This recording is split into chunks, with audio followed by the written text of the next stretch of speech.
ਤੁਸੀਂ ਦੇਖ ਰਹੇ ਹੋ ਇੰਡੋਜ਼ ਟੀਵੀ ਆਸਟ੍ਰੇਲੀਆ ਤੇ ਅੱਜ ਅਸੀਂ ਪਹੁੰਚੇ ਹੋਏ ਹਾਂ ਬਠਿੰਡਾ, ਜਿੱਥੇ ਕਿ ਜਮਹੂਰੀਅਤ ਅਧਿਕਾਰ ਸਭਾ ਵੱਲੋਂ ਇੱਕ ਕਨਵੈਨਸ਼ਨ ਕਰਵਾਈ ਗਈ ਹੈ ਮਨੁੱਖੀ ਅਧਿਕਾਰਾਂ ਦੇ ਸੰਬੰਧ ਦੇ ਵਿੱਚ। ਇਹਦੇ ਵਿੱਚ ਜਿਹੜਾ ਕੁਛ ਜਿਹੜੇ ਗਵਰਨਮੈਂਟ ਆਫ ਇੰਡੀਆ ਵੱਲੋਂ ਕੈਬ ਨਾਂ ਦਾ ਜਿਹੜਾ ਬਿੱਲ ਪੇਸ਼ ਕੀਤਾ ਗਿਆ ਉਹਦੇ ਸੰਬੰਧ ਦੇ ਵਿੱਚ ਵਿਚਾਰ ਚਰਚਾ ਹੋਈ ਹੈ। ਤੇ ਸਾਡੇ ਨਾਲ ਮੌਜੂਦ ਨੇ ਪ੍ਰੋਫੈਸਰ ਪਰਮਿੰਦਰ ਜੀ, ਜੋ ਕਿ इन सब चीज़ों के इन्हों ने डीपली विस्तार के रूप दे इस कन्वेंशन के दसिया। स्वागत करदा जी पहला मैं चैनल। मेहरबानी बहुत। परमिंदर जी थोड़ा दसोगे कि जिहड़ा ये बिल आया, इस बिल का जिहड़ा पूरे भारत दे विच विरोध हो रहा, जे आपां गल करिए आसाम की, पश्चिम बंगाल की, तो उत्थे मतलब बहुत हिंसक घटनावां भी इहदे संबंध दे विच होईयां, सरकार नूं घेरिया जा रहा है। की कारण है कि जो कि सरकार वालों दावा किया जा रहा है कि ये बिल दे विच कुछ भी ऐसा नहीं है जिहड़ा कि मनुखी अधिकारां की किते हानि करता हो। जिस बिल बारे बहुत आधारमूलक गल करनी होवे तो ये बिल अपने तौर पर मनुखी अधिकारां दे बुनियादी असूल के खिलाफ है जी।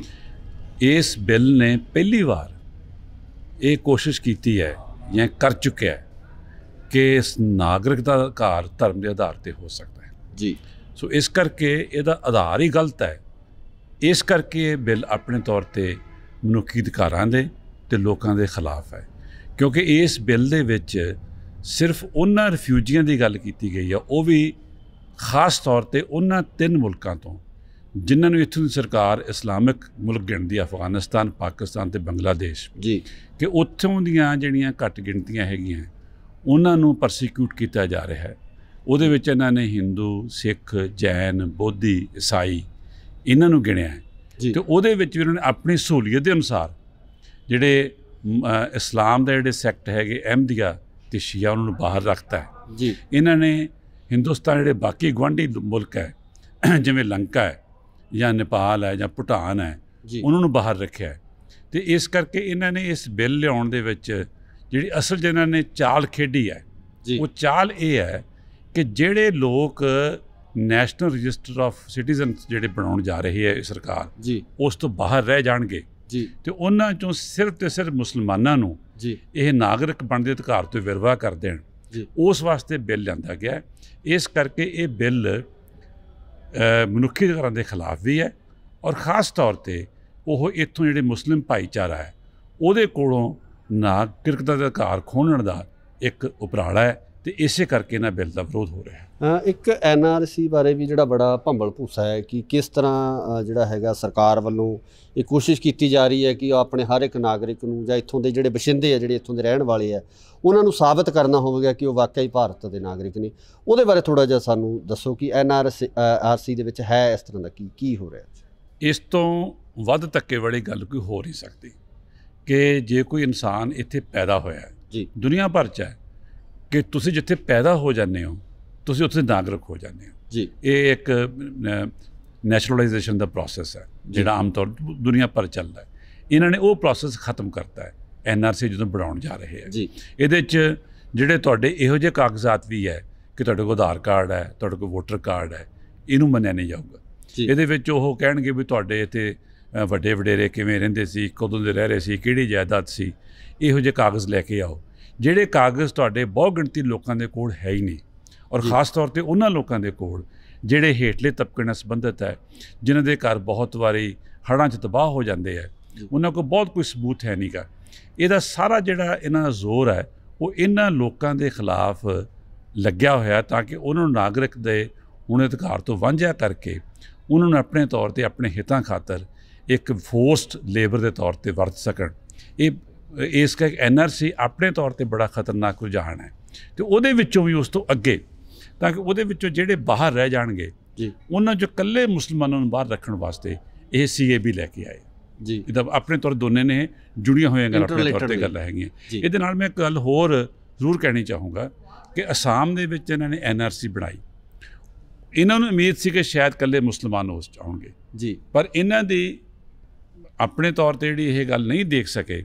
ਜਿਹੜੇ ਇਹਨਾਂ ਨੇ ਖੁਦ ਕਾਨੂੰਨ ਬਣਾਏ, ਜਿਵੇਂ ਕਾਨੂੰਨ ਨੂੰ ਉੱਥੋਂ ਦੇ ਅਫਸਰਾਂ ਨੇ ਲਾਗੂ ਕੀਤਾ, ਉਹ 'ਚ ਬਹੁਤ ਗਿਣਤੀ ਹਿੰਦੂ ਬਾਹਰ ਰਹਿ ਗਈ ਜੀ। ਹੁਣ ਹਾਲਾਤ ਐ ਬਣ ਗਏ ਉਹਨਾਂ ਵਾਸਤੇ ਕਿ ਉਹ ਪਹਿਲਾਂ ਇਹ ਜ਼ੋਰ ਲਾ ਰਹੇ ਸੀ ਕਿ ਹਿੰਦੁਸਤਾਨ ਦੇ ਮੂਲ ਬਸ਼ਿੰਦੇ ਹਾਂ ਅਸੀਂ, ਇੱਥੋਂ ਦੇ ਨਾਗਰਿਕ ਹੈ, ਅਸੀਂ ਇੱਥੇ ਰਹਿ ਰਹੇ ਸੀ, ਉਹਨਾਂ ਨੂੰ ਬਾਹਰ ਕੱਢਤਾ ਉਹਨਾਂ ਨੇ।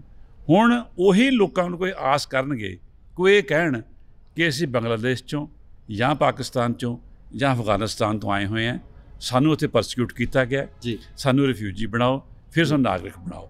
ਉਸ ਵਾਸਤੇ ਉਹਨਾਂ ਨੂੰ ਕਿੱਥੋਂ ਸਬੂਤ ਲੈ ਕੇ ਆਉਣਗੇ, ਕੀ ਉਹ ਪੇਸ਼ ਕਰਨਗੇ ਅਸੀਂ ਕਦੋਂ ਆਏ, ਕਿਹੜੇ ਨੂੰ ਕਾਗਜ਼ ਹੈ। ਇਸ ਕਰਕੇ ਉਹ ਸਾਰੇ ਲੋਕ ਜਿਹੜੇ ਹੈਗੇ ਆ ਉਹ ਵੱਡੀ ਮੁਸੀਬਤ 'ਚ ਇਹਨਾਂ ਨੇ ਪਾਤੇ ਹੈ, ਅਤੇ ਇਸੇ ਕਰਕੇ ਵੱਡੇ ਪੈਮਾਨੇ 'ਤੇ ਇਸ ਬਿੱਲ ਦਾ, ਇਸ ਐਕਟ ਦਾ ਵਿਰੋਧ ਹੋ ਰਿਹਾ।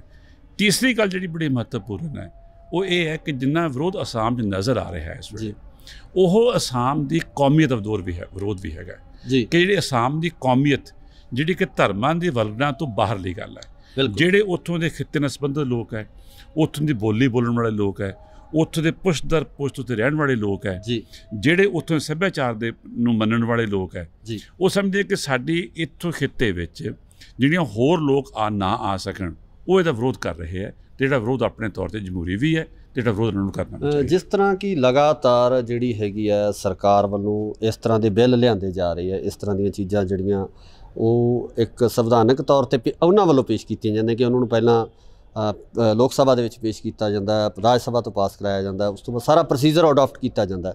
ਜਿਹੜੀਆਂ ਜਮਹੂਰੀਅਤ ਪਸੰਦ ਜਿਹੜੀਆਂ ਜਥੇਬੰਦੀਆਂ, ਜਿਵੇਂ ਤੁਸੀਂ ਲੋਕ ਹੋ ਜਿਹੜੀ ਇਹਨਾਂ ਚੀਜ਼ਾਂ ਦੀ ਸਮਝ ਰੱਖਦੇ ਹੋ, ਹਾਲਾਂਕਿ ਹੇਠਲੇ ਪੱਧਰ 'ਤੇ ਇਸ ਬਾਰੇ ਜ਼ਿਆਦਾ ਜਾਣਕਾਰੀ ਨਹੀਂ ਹੈ ਲੋਕਾਂ ਨੂੰ, ਸੋ ਤੁਸੀਂ ਇਹਨਾਂ ਚੀਜ਼ਾਂ ਨੂੰ ਕਿਸ ਤਰ੍ਹਾਂ ਰੋਕਣ ਦੀ ਕੋਸ਼ਿਸ਼ ਕਰੋਗੇ? ਆਉਣ ਵਾਲੇ ਦਿਨਾਂ 'ਚ ਜਿਹੜੇ ਤੁਹਾਡੇ ਪ੍ਰੋਟੈਸਟ ਜਾਂ ਜਿਹੜੇ ਤੁਹਾਡੇ ਪਲਾਨ ਨੇ ਉਹ ਕਿਸ ਤਰ੍ਹਾਂ ਦੇ ਹੋਣਗੇ?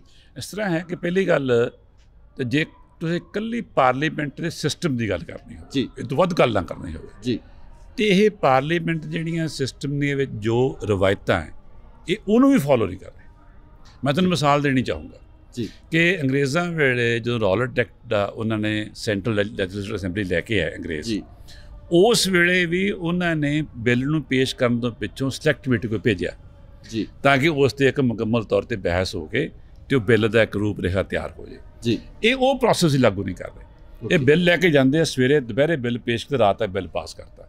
ਇਹ ਸਿਰਫ ਅਤੇ ਸਿਰਫ ਜੋ ਇਹਨਾਂ ਕੋਲ ਬਹੁ ਗਿਣਤੀ ਹੈ, ਇਹ ਉਸ ਬਹੁ ਗਿਣਤੀ ਦੇ ਜਿਹੜਾ ਜ਼ੋਰ ਹੈ, ਸਿਰਫ ਉਹਦੇ ਜ਼ੋਰ 'ਤੇ ਇਹ ਕਈ ਤਰ੍ਹਾਂ ਦੇ ਬਿੱਲ ਬਹੁਤ ਲੰਬੀ ਚੌੜੀ ਬਹਿਸ ਤੋਂ ਬਗੈਰ, ਕਿਸੇ ਸਿਲੈਕਟ ਕਮੇਟੀ ਦੇ ਭੇਜਣ ਤੋਂ ਬਗੈਰ ਇਹ ਪਾਸ ਕਰਵਾ ਰਹੇ। ਸੋ ਇਸ ਕਰਕੇ ਇਹ ਪਾਰਲੀਮੈਂਟਰੀ ਸਿਸਟਮ ਦੀਆਂ ਧੱਜੀਆਂ ਉਡਾ ਰਹੇ ਹੈ, ਪਹਿਲੀ ਗੱਲ। ਦੂਸਰੀ ਗੱਲ, ਅਗਰ ਇਹ ਸਾਰਾ ਕੁਝ ਕਰ ਵੀ ਲੈਣ, ਕੀ ਇਹ ਫਿਰ ਬਿੱਲ ਵਾਕਈ ਲੋਕ ਦੇ ਹਿਤੈਸ਼ੀ ਹੋ ਜਾਊਗਾ? ਨਹੀਂ ਹੋਊਗਾ, ਕਿਉਂਕਿ ਜੇ ਇਹਨਾਂ ਦੀ ਨੀਤ ਉਹ ਹੈ ਕਿ ਇਹਨਾਂ ਨੇ ਇੱਥੇ ਸਿਰਫ ਇੱਕ ਭਾਈਚਾਰੇ ਨੂੰ ਆਪਣੇ ਮੁਲਕ 'ਚੋਂ ਬਾਹਰ ਕੱਢਣਾ ਹੈ, ਅਤੇ ਇਹਨਾਂ ਕੋਲ ਮੈਜੋਰਿਟੀ ਆ, ਬਹੁ ਗਿਣਤੀ ਹੈ, ਇਸ ਕਰਕੇ ਇਹ ਬਹੁਤ ਲੰਬੀ ਚੌੜੀ ਬਹਿਸ ਕਰਾ ਕੇ ਵੀ ਇਹੀ ਕੁਝ ਪਾਸ ਕਰਾਉਣਾ ਚਾਹੁੰਗੇ। ਅਤੇ ਇਹ ਮੈਜੋਰਿਟੀ ਨਾਲ ਪਾਸ ਹੋਣ ਦੇ ਬਾਵਜੂਦ ਇਹ ਬਿੱਲ ਮਨੁੱਖੀ ਅਧਿਕਾਰਾਂ ਦੇ ਖਿਲਾਫ ਹੈ ਅਤੇ ਗੈਰ ਜਮਹੂਰੀ ਹੈ। ਇਸ ਕਰਕੇ ਲੋਕਾਂ ਦਾ ਫਰਜ਼ ਬਣਦਾ ਹੈ ਕਿ ਉਹ ਇਸ ਬਿੱਲ ਦੀ ਵਿਰੋਧਤਾ ਕਰਨ, ਅਤੇ ਇਸ ਵਿਰੋਧਤਾ ਕਰਨ ਦੇ ਵਾਸਤੇ ਲੋਕਾਂ ਦੇ ਕੋਲ ਬੁਨਿਆਦੀ ਹੱਕ ਹੈਗਾ ਕਿ ਉਹ ਇਹਦੇ ਵਾਸਤੇ ਲੋਕ ਲਹਿਰ ਖੜੀ ਕਰਨ। ਬਹੁਤ ਬਹੁਤ ਸ਼ੁਕਰੀਆ। ਮਿਹਰਬਾਨੀ।